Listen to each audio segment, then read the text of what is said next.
I think there might be 3 5s in this video, which is insane. I feel like that can't be true, so we're just gonna reevaluate. Happy December. Let's talk about all the books that I read in October and November. Cheers to the first video of December. It has been quite the month for me. Good and bad. Lots of highs, lots of lows, but I feel like that's how the holiday season always goes. Oh no. I'm speaking in rhyme! Ah! I'm doing a combined reading wrap up for the months of October and November because when I say that I am in the biggest book slump / confusion of all of 2024 these past 2 months, I mean it. I think because I have been in such a weird place in my personal life, it's just been like a lot. We don't need to get into it in this video, maybe it'll come in a vlog, but oh my gosh. I have never been, first of all, more sick, like physically ill, consecutively in my life. Holy crap.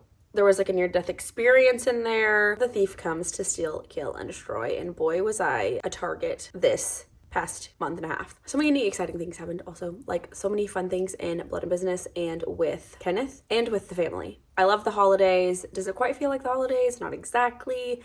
But anyways, we've got a jolly little cup of coffee. We've got our jewelry on, which I'm so excited about. I always say I deny myself most pleasures in life, and I feel like you're about to see all 3. Jewelry, coffee, books. Those are like my guilty pleasures. Everything else I'm like much too serious to have fun with it. But that brings me to the sponsor of today's video, which is Luisa Jewelry.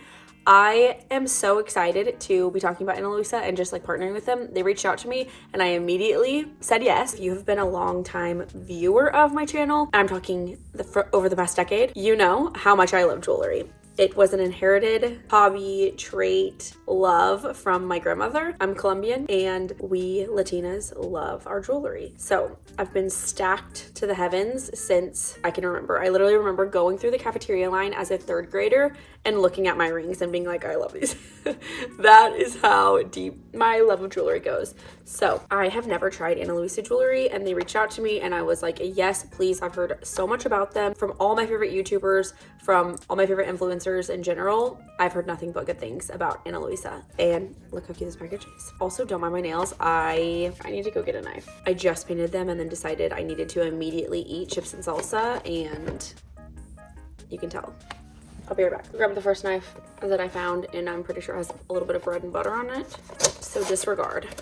Oh, and we have a code too, so I'll put that in the description box. But look how cute. Okay, so there's 2 different package styles. We've got this little box, and then we've got this little jewelry bag that has snaps on it. Very cute, very on theme with the outfit. These are the Frida drop earrings, and they're just so dainty and nice, and I feel like a way to wear a traditional pearl, but in a modern way. I don't know, it's like the perfect, classy, timeless, without just being the typical single pearl. I love Huggies as well, as you can see, so I'm excited to wear these. And then we have this box, which I love, the like burnt orange red. This is probably the thing that I wanted the most on the website. It is the Aura chain bracelet. I can't wait to put it on.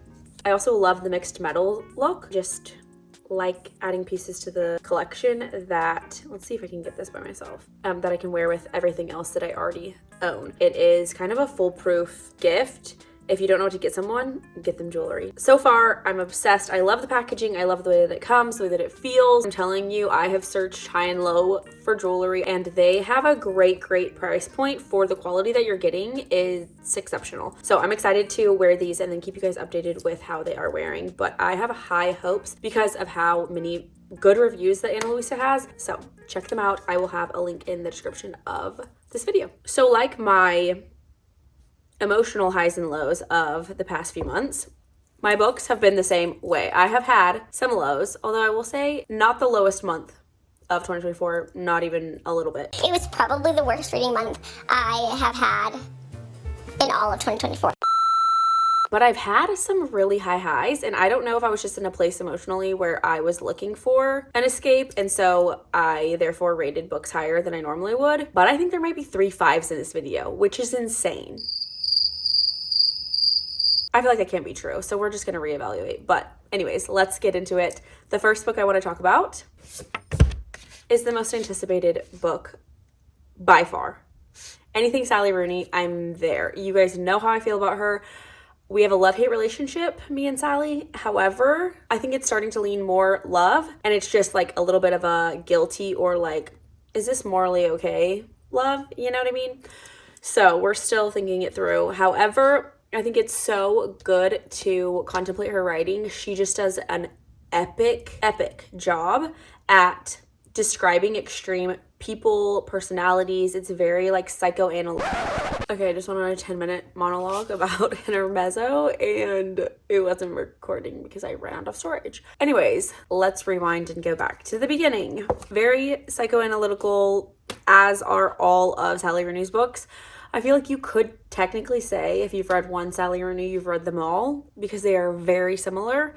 However, I feel like you can say that about anything. Like if you've read one YA fantasy, you've read them all. If you've read one Colleen Hoover, you've read them all. You know what I mean? Like, yes, she has a very distinct writing style, but if you love it, you love it. If you hate it, you definitely hate it. Her warning label is definitely that it is depressing and a very specific feeling and will stay with you. It's kind of like haunting, toxic, like blah, but also definitely induces empathy, compassion, and putting yourself in other people's shoes because she portrays these characters. She's very fair to the characters. Like, it's a just portrayal of the good and evil in everyone and how people get themselves in extremely terrible situations and in lives that they don't love. This one I loved the most. 5 stars. It's so good. I want to reread it already. And I think part of that is because it's about 2 brothers. So Peter and Ivan are the main characters along with their 3 love interests. There's a bit of an age gap. Oh no, there's a neighbor walking a dog, and so my dogs are about to go crazy. Lana. That neighbor is actually an ex-librarian, retired librarian, so it's kind of fitting. Anyways, Ivan and Peter. There's an age gap.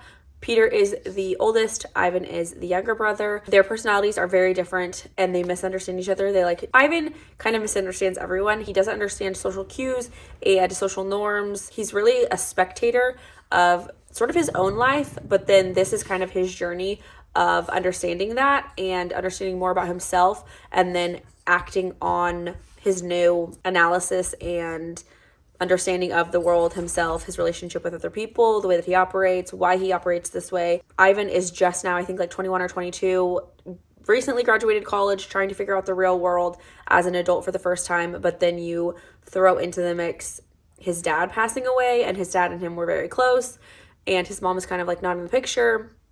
Peter became not in the picture as well in his life, and so he's kind of on his own completely, and so that forces him to face himself, reality, and a new life path.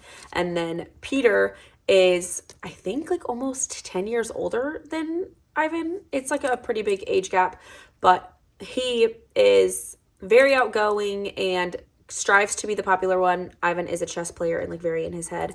Peter kind of like looks down on Ivan or like doesn't really understand him, I guess, and they used to be close, but now they're not. And so it's them reevaluating their sibling relationship and their relationship with their dad, because Peter did not have a good relationship with his father. He also doesn't have a good relationship with his mom. So they're like kind of on their own, but then also still connected, which reminded me so much of the Bouvier sisters, which Blood and Business covered in season 1 of the podcast.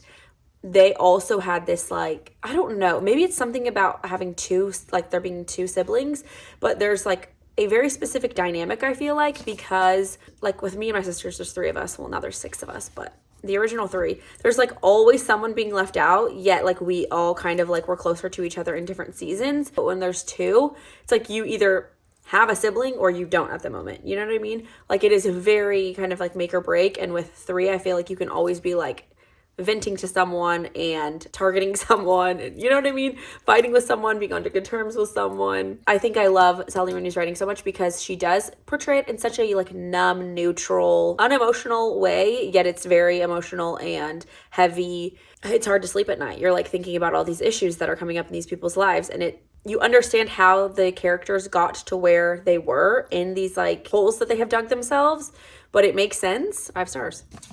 The next book that I read that was also highly anticipated, Audrey started, I think it's Reckless is the first book, which I read on my Kindle, and I ended up buying it, but I didn't even bring it over here. But Lauren Roberts is the author, and I found her on TikTok, and I found her somewhere. I think it was TikTok. I saw a TikTok. Someone maybe sent me a TikTok about it, and she like documented her entire journey of writing her book, and like that's what helped her become a successful author so young. I think she's like in her 20s. So anyways, that's how I found her, and then buddy read these books alongside Audrey. So it's Powerless, Reckless, and Powerful. Powerful is the like novella because it's a side character's story, which was good. It's like such a fast read, but it wasn't anything like amazing. I would probably give it a 3 stars because it was worth reading and it was kind of fun and I liked the characters, the 2 main characters, but if it was longer, I probably would be more disappointed in it. I read in between Powerless and Reckless, and Powerless, the first one, when I was first getting into it, I was literally like, this is a 5-star read. I'm obsessed. I love it. It's the best fantasy I've read in a while. As you guys know, I loved the Crave series, and it kind of like reminded me of that. I don't know why, but it's just kind of like a new adult level fantasy. It's definitely a romance, but a very light romance. So anyways, the first half of the book, 5 stars. The second half was probably more like a 3.5 stars. However, it was a very enjoyable experience, and I have to give it a 4 star. I was very hopeful for like the whole series. I was so excited. And then Reckless, I started becoming uninterested in the characters, and like I wanted to read it. Like I kept wanting to pick it up, and I was invested in the story and in the characters, but it kind of felt like it was really rushed. I don't know if she just had like a quick deadline or what, but the writing was definitely not as good as in the first book, and I just wasn't as convinced of their love anymore, the 2 main characters. And it was like there was a lot of tension and just like star-crossed lovers, enemies to lovers vibes in the first book, and it definitely reminded me of the Hunger Games. And Audrey was like, this is literally, you can tell she read the Hunger Games, and I'm like, I don't care if it's like the Hunger Games, I love it. And then it started going downhill. So Powerless, a 4 star, Powerful, a 3 star, and Reckless, probably also a 3 star. On that same topic of fantasy, I started, which is the second one to the series, but I had started Shatter Me on a whim. I think it was on my library app. It was available, and I was like, I've seen this cover all over the place, but I think it was like, it's definitely YA, and I think it was just like, I wasn't into it at the time, and then I just got older and like never thought of it again. But then I saw it available, and I was like, I'm really into fantasy right now. I want more. Let's go.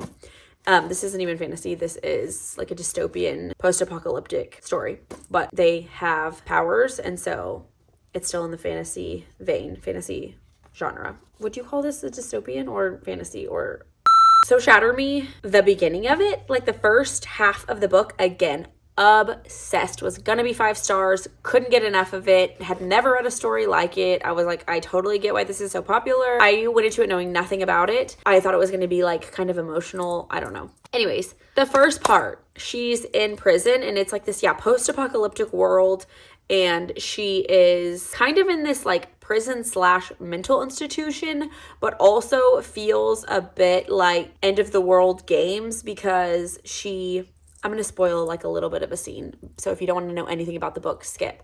But it doesn't really spoil anything that has any weight to it. So she's in this prison, and this random guy comes, and she doesn't know who he is, but she keeps having these like flashbacks, and the way that it's written is really weird because she has like these inner thoughts, but then she like crosses them out, and she seems a little bit crazy, like a little off her rocker, but then you're questioning like, wait, is she crazy or is she just traumatized? What's happening? And then apparently it's like pitch black in this like I'm picturing it like underground bunker type of mental institution/prison, and they like release or like they open the doors to their cells that they can like kind of hear other people around, but you never see anyone else. So it's like full on isolation. And the doors open every like few days or once a week or something, and you have to like feel around to get to the showers. And the only way that she figured that out was like after months of not showering and not knowing, and then just took the chance one day when the doors opened up to like find her way around, and then figured out, oh, this is a shower, takes a shower in the dark, and then has to feel her way back to her cell in a certain amount of time. But it's like you're not like fighting for your life. It's not like the actual like Hunger Games or anything like that. I don't know. It is bizarre, but it was so good and so vivid. And I don't know, I just love the writing so much. Yet the second half of the book, once they're out of that situation, it kind of goes downhill a little bit, although it's still very entertaining and I loved it and I was like ready to read the second book until I read the second book. So Shatter Me, probably 4 stars because like I said, it was really, really good, and maybe like 3.75. No, I think it's 4 stars. 4 stars. Unravel Me was a bit of a disappointment because the first one was so good, but I think I just loved that more like isolated, very in her head, like going back to her past, like all the flashbacks and stuff. And then when we get into like the actual politics of what is happening currently, I'm a bit bored. So Unravel Me, I'm gonna give it 3 stars because it's still good. But like, am I gonna read the next book? I don't think so because it's a really long series and I'm just not that into it at the moment. I might still jump in though, so I feel like it has to be 3 stars because I might go back later and jump back into the series when I'm in the mood. My last 2 physical copies, because I read so much on my Kindle these past few months, were 2 John Mark Comer books. I reread The Ruthless Elimination of Hurry, and also am in the middle of rereading this, but read for the first time, Practicing the Way, Be with Jesus, Become Like Him, Do as He Did. And now it's our book club pick on Blood and Business Patreon, so I'm rereading it with everyone as well. It is so good, so profound in the least profound way possible. It is like the most basic, like, duh, why don't we live like this? This is how Jesus lived 101. Everyone should know these things, but also a wild way to live in 2024, if you know what I mean. Like, very simplistic, kind of piggybacks off of a lot of the ideas and thoughts in The Ruthless Elimination of Hurry, but it's kind of a like minimalist, simplified, Zen, Buddhist, yet Christian way of life, and analyzes what modern day Christian lifestyles are like versus ancient Christianity. So I really, really enjoyed it. It's also just such a fast read, so it's like so tempting to just like read all of John Mark Comer's books, because compared to what I normally read, it is like the easiest thing ever and just so enjoyable. And you like want to tweet. I don't even have Twitter. I've never had Twitter, but you want to like tweet every freaking quote because it's just, yeah, good and inspiring and also kind of comforting when you are in the chaos of the modern world and hustle culture and all of that kind of stuff, and you're a workaholic. He is very grounding and comforting because he's like, just slow down, please. And I'm like, okay. So I read, this is kind of a weird one, The Prince and the Troll by Rainbow Rowell. It is a short story, very bizarre, but also very cute. It's like such a quick read. So that one I give, I didn't rate these. I think I would rate both of them 5 stars. I recommend them to everyone, and they're just easy, good reads. I'm a sucker for spirituality and Christian books, so I feel like I rate most of them 4 or 5 stars. Take with that what you will. The Prince and the Troll, probably a 3 star. Like, I enjoyed reading it, but it was kind of bizarre. And I was so tired that night in between books, looking for something like quick. I needed to read something, needed something available. I do want to read Slow Dance very soon. That was Rainbow Rowell's latest book that she came out with. So super excited to read that. But anyways, and then I read The Connected Child, again, also reread. This was the month of rereads.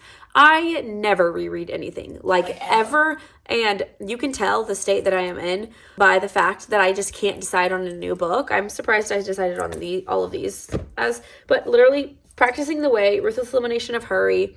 I reread Crave, which the first time I read it, definitely a 5-star read. The second time I read it, maybe a 4, because I'm a sucker for fantasy. I'm a sucker for like new adult YA fantasy.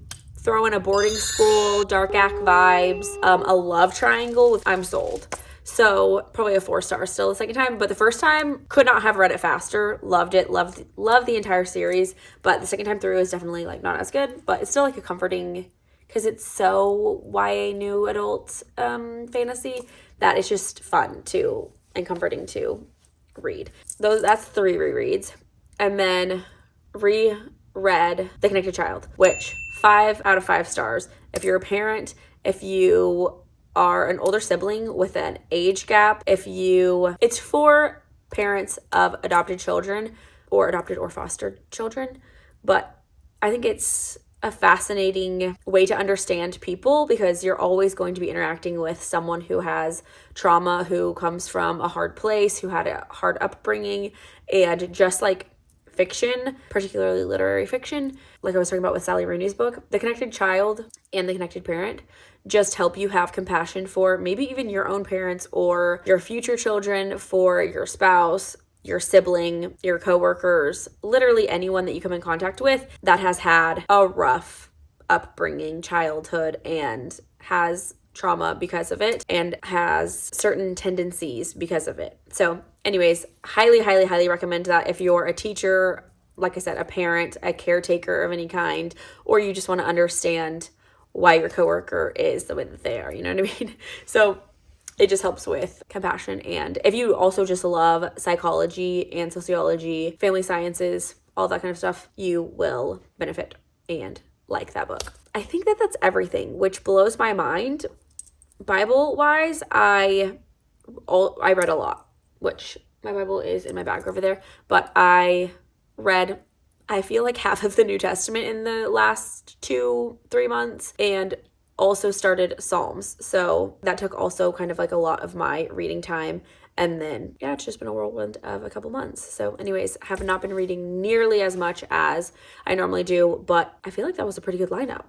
I mean, yeah, I had a lot of fun. Shatter Me, Powerless, and Intermezzo were great fiction reads. And John Mark Comer, always a delightful nonfiction read. So anyways, oh my gosh, this was a doozy.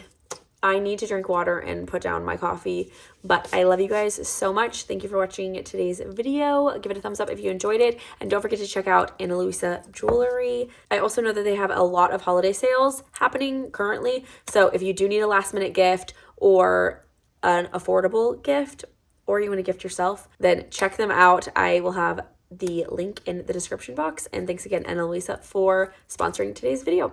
I love you guys, and I will see you in the next one. Bye!